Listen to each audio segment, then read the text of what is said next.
All right, so for this section, section 10.3, we're going to be trying to find the value of specific sides, okay? What you have to do for all of these problems, and this is just my recommendation, you don't have to listen to what I'm saying, you can maybe do it your own way, but this is the way I always used to do it. My angle that they gave me is right there, 37.1 degrees, okay? They gave me that angle, so I'm going to use it. Never use a 90-degree angle, by the way, okay? Always use the other ones that they give you. So 37.1 degrees. Now, once I do that, then I say, okay, based on the 37.1 degrees, okay, based on that angle, do I have an adjacent side that's given to me? Did they give me the adjacent side? Like, what sides did they give me? I have a hypotenuse, right? They gave me a hypotenuse, but what's the value of the hypotenuse? X, right? This is my hypotenuse. According to that angle, this is my hypotenuse. According to that 37.1, what is 3? Is that my adjacent or my opposite? That's my opposite. Okay? And my adjacent side would be the other side. That's not the hypotenuse, right? So here's adjacent. Notice the only pieces that they have given me is the hypotenuse, the opposite, and the angle. That's what they've given me. What function? Okay, what trig function? So I'm going to write it down right here. Deals with an angle, an opposite, and a hypotenuse side. Is it the SO, the CA, or the TOA? Which one of those three deals with opposite and hypotenuse? So? Sine, right? So let me write it down. Sine of theta is opposite over hypotenuse. Okay, let's plug in our information. Okay, let's plug in our information. So, sine of my angle is 37.1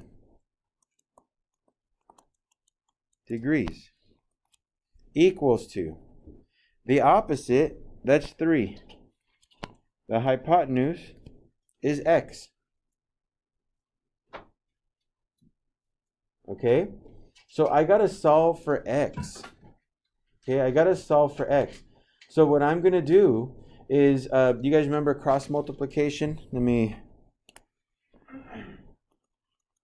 going to pretend that this is over 1. Okay, I'm going to pretend that it's over 1. And cross multiplication would allow me to multiply this way here and this way. Okay, you can do that whenever you have a fraction equal to a fraction. By the way, we're starting off with a tough problem, just so you know, okay? This is not considered like the easiest ones. So we're just going to cross multiply. So x times sine of 37.1, that's going to be x times sine of 37.1 degrees equals to 3. Well, what's sine of 37.1? So let's put that into the calculator. Sine of 37.1. I'm in degree mode. That's 0.603. Let me just start right here. 0.603x equals to 3. What do I have to do? What's my last step to get x by itself? I got to divide, right? Let's divide by 0.603. So x is equal to, and let's do this in the calculator, 3 divided by 0.603, 4.975. Okay, now if you look at my answer and you look at my options, you're going to say, uh-oh, I got it wrong, right? But let's go back. Look what they say. What do I have to round it to? The nearest tenth. If I round it to the nearest tenth, this 7 makes the 9 become a what? Well, it becomes a 10, yeah, which makes the 1 carry over to the 4, which makes it, what one of you guys said, a 5, right? This answer would become a 5.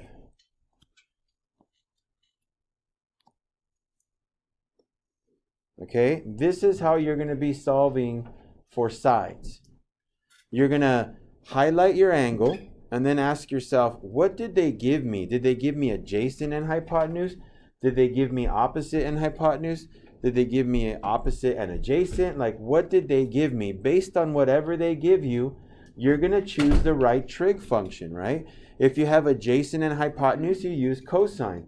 If you have opposite and adjacent, you use tangent. If you use opposite and hypotenuse, like we did here, we use sine. Okay? So we have to figure out which function to use. Once we know the function, we can write out all the information and start solving for our variable.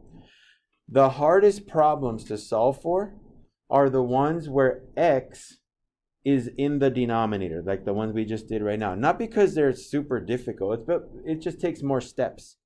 Okay, there's usually more steps there because you're going to have to cross multiply and divide out eventually. Other times you don't need to do that. So I'll show you right now. We'll look at question number 4. I think this one will be like a normal looking one here. Yes. All right. So go ahead and draw that one out. There is a 36 degrees right here.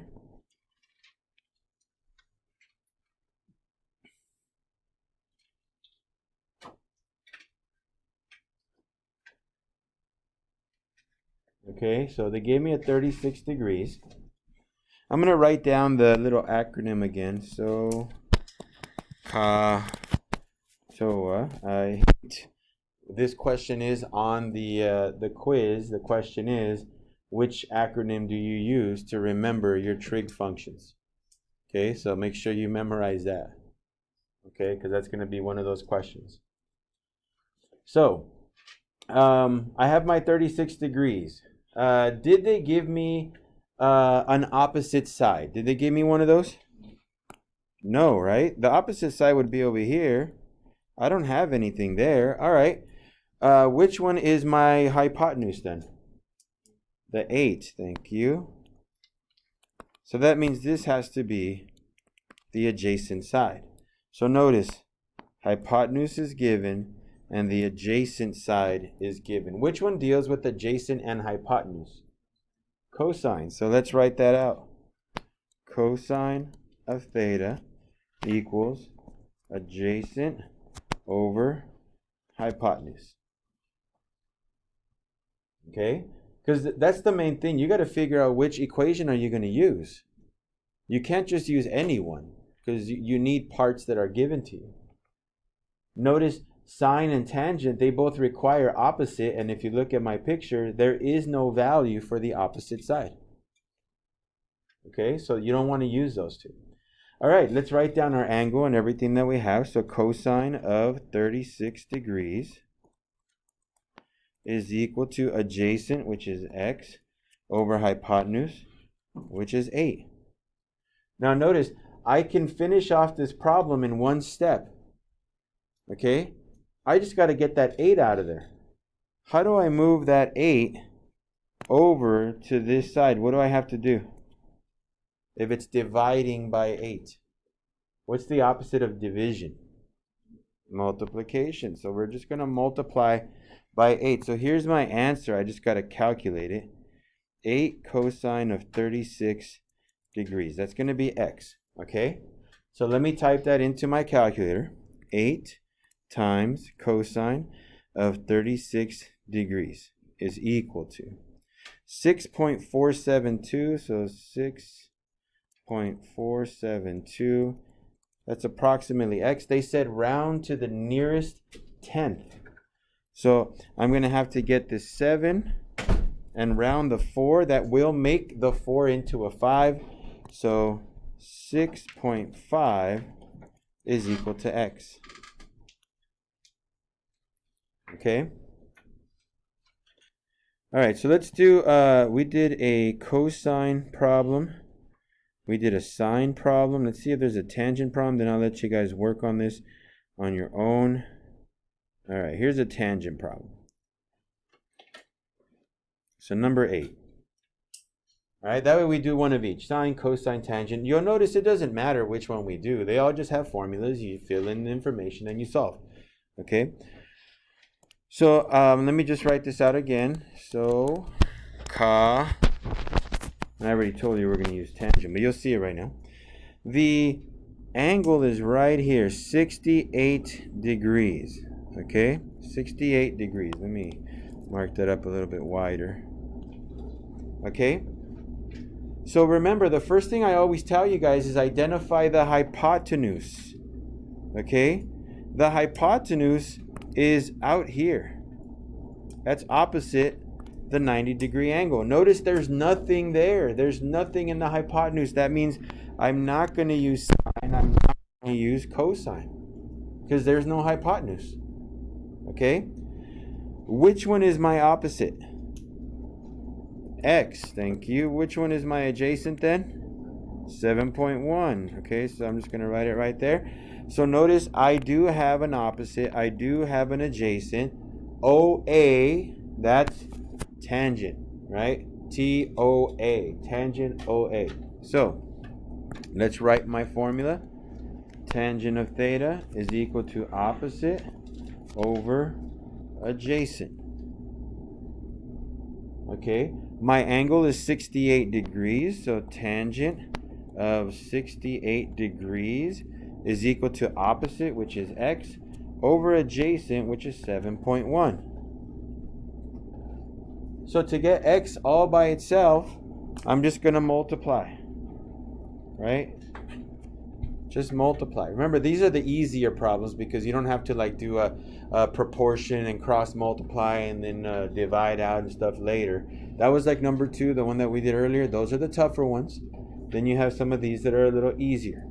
So when we multiply, we get 7.1 times tangent of 68 degrees. That's equal to x. So let's put that into our calculator. 7.1 times tangent of 68 degrees is equal to 17.573. That's x. But remember, I got to round to the nearest tenth. So we're going to get this 7 and round the 5. Since 7 is bigger than 5, it rounds that number up. So it's 17.6. That's equal to x, and that's right here. Okay? So I'm going to stop right there because, like I said, I did one of each type of function. They're all basically the same. The only difference is that it's either going to say cosine, sine, or tangent, right? When you plug it into your calculator. They do have different definitions as to what parts you take, opposites, adjacents, hypotenuse. They all have different ways to do them, but they all end up looking pretty close to the same thing, right? There's a trig function equal to a fraction, a trig function equal to a fraction, right? So just work out that fraction. You guys should be good. I am going to go around, like I mentioned when I stopped the recording, to check to see if anybody wants me to double check on their calculators, or if you want me to show you how to do it on your phones. I will go over there and walk around with you guys, okay?